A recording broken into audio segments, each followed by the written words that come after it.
Sa kanyang pag-alis sa senatorial slate ng administrasyon, tinanong si Senadora Amy Marcos kung naging konsiderasyon ba ang pagkakaibigan nila ni Vice President Sara Duterte.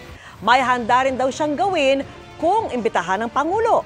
Ang reaksyon naman ng Pangulo sa pagtutok ni Mav Gonzalez. Si Senadora Amy Marcos na mismo ang nagsabi, pag-withdraw sa admin slate ang ginawa niyang anunsyo na tatakbo siya bilang independent candidate sa election 2025. Naisip ko lang na ayoko pumanig sa isang partido, sa isang sektor, sa isang personalidad. It's a tremendous sacrifice to stand alone. But I need to be free to cross the line, to talk to all parties, and to get things done. Nang tanungin kung konsiderasyon ba sa desisyon niyang maging independent ang pagiging kaibigan ni Vice President Sara Duterte. Kung may dalawa kang malapit na kaibigan at sila'y nag-aaway, kakampihan mo ba yung isa laban sa isa?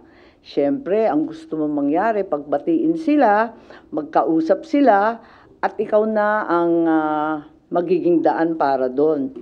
At kung hindi pa sila handa na magkaisa, mag-iintay ka muna sa tabi. Hindi ka papanig dun sa isa. Di ako na namamangka sa dalawang ilog, at ayokong sinasabi yun dahil ako'y nagnanais na maging tangway ang pagtatagpo ng lahat ng ilog.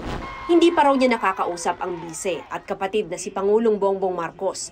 Hindi pa alam ng senador kung paano mangangampanya.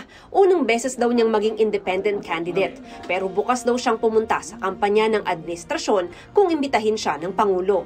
Pag na-invite kayo ni Pangulo sa entablado niya, okay lang sa inyo? Okay lang sa akin, tignan natin. Pero alam mo, may tinanong siya sabi niya kung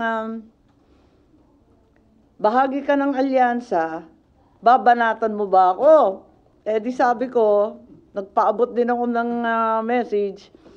Siyempre hindi naman kita binabanatan kahit kailan. Yung mga tauhan mo pa, yung mga ibang aligan, yung mga nag-aaligid dyan. Kanina sabi ng Pangulo, okay lang namang independent ang kapatid niya. Maski siya, tumakbo na bilang independent noon. That is her choice. I suppose it gives her a little bit more scope and freedom to make her own schedule and to campaign in the way that she would like to do. But, you know, the Alianza is still behind her. We are still continuing to support her.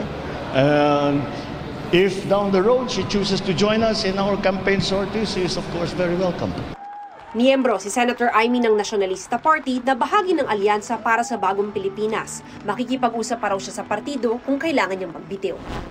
Para sa GMA Integrated News, Mav Gonzalez, nakatutok, 24 oras.